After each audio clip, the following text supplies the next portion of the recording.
네, 머니앤라이프입니다. 오늘 한국재무관리센터의 신중민 팀장과 함께합니다. 안녕하십니까? 네, 안녕하세요. 안녕하세요. 네, 매주 아주 유용한 재테크 정보들을 알려주고 계신데 오늘은 어떤 내용인가요?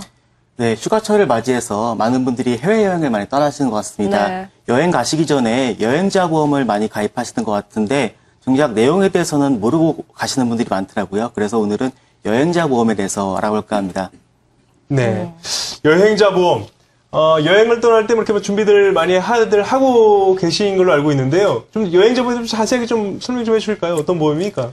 네, 여행자 보험이란요, 국내외 여행 중에서 일어날 수 있는 사고나 물건의 도난, 분실에 대해서 보상을 해주는 보험입니다. 네, 그렇게 간단히 설명해 드릴 수 있겠네요. 일단 가입을 어떻게 해야 할지 참 궁금한 분들이 계실 것 같은데요. 네, 출국 전에 가입할 수가 있는데요. 가까운 손해보험사 지점을 방문하셔도 되고요. 여행사를 통해서도 가입이 가능하고, 그리고 출국 전에 인천공항에 여행자 보험을 위한 창구가 마련되어 있습니다. 거기에서 가입을 하신다면은 출국 전에 충분하게 준비를 하고 가실 수가 있을 것 같습니다. 네. 7월 마지막 주, 8월 첫째 주가 휴가 시즌의 절정기라고 해서요. 요즘 많이들 여행들 다니시고, 그것도 휴가 시즌 많이들 늦춰졌다고 해요. 9월 달에도 휴가를 많이들 떠난다고 하시던데. 네. 자, 그럼 여행 중에 만약에 다치거나 사고가 났습니다. 질병에 걸려서 병원에 갔어요. 그러면 어떻게 해야 됩니까? 그 여행자 보험을 사용을 해야 되는데. 네. 예. 일단은 해외에서 무슨 사고가 나거나 질병에 걸린다고 하면은 아마 병원에 가야 되실 겁니다. 그러면 병원에서 치료받은 치료 명세서, 그리고 진단서, 그리고 영수증을 반드시 보관하셔야 됩니다. 그걸 이제 치료를 받고 나서 국내에 들어와서 보험사에 청구를 하게 되면은 다 보험금을 받을 수 있는데요. 다만 주의하셔야 될 점은 고의로 인한 사고나 자해 같은 거는 보상이 안 되고요. 그리고 범죄에 연루되어서도 보상이 되진 않습니다. 그리고 전쟁이나 내란, 폭동 같은 사건에 대해서도 보상이 안 되니까 그 점 주의하셔야 할 것 같습니다.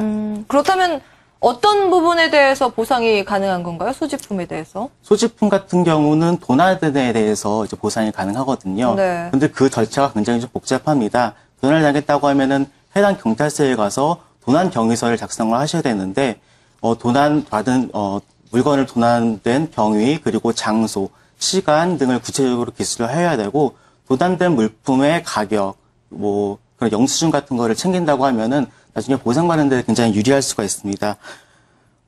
그런데 이제 도난 보험 같은 경우에는 한 품목당 20만 원까지만 보상이 가능합니다. 그렇기 때문에 만약에 내가 40만 원짜리 물건을 파손당했다. 그래서 수리비가 40만 원이 나왔다라고 하면은 20만 원은 보장이 가능하고요.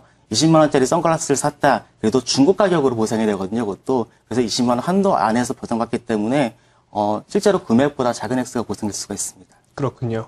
또 이렇게 도난당한 이 물건들의 한도 40만 원짜리를 잃어버리면 20만 원까지 한도 금액이. 네, 그렇습니다. 예.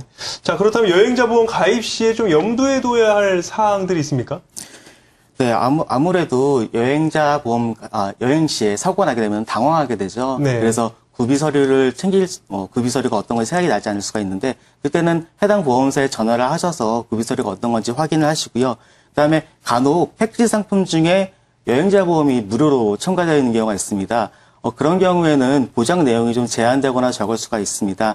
내용을 보시고 부족한 부분이 있다고 하면은 추가적으로 보험 가입을 하신다고 하면은 더 유리한 여행이 되실 것 같습니다. 네. 네. 알겠습니다. 오늘 말씀은 여기까지 듣도록 하겠습니다. 말씀 고맙습니다. 네, 고맙습니다.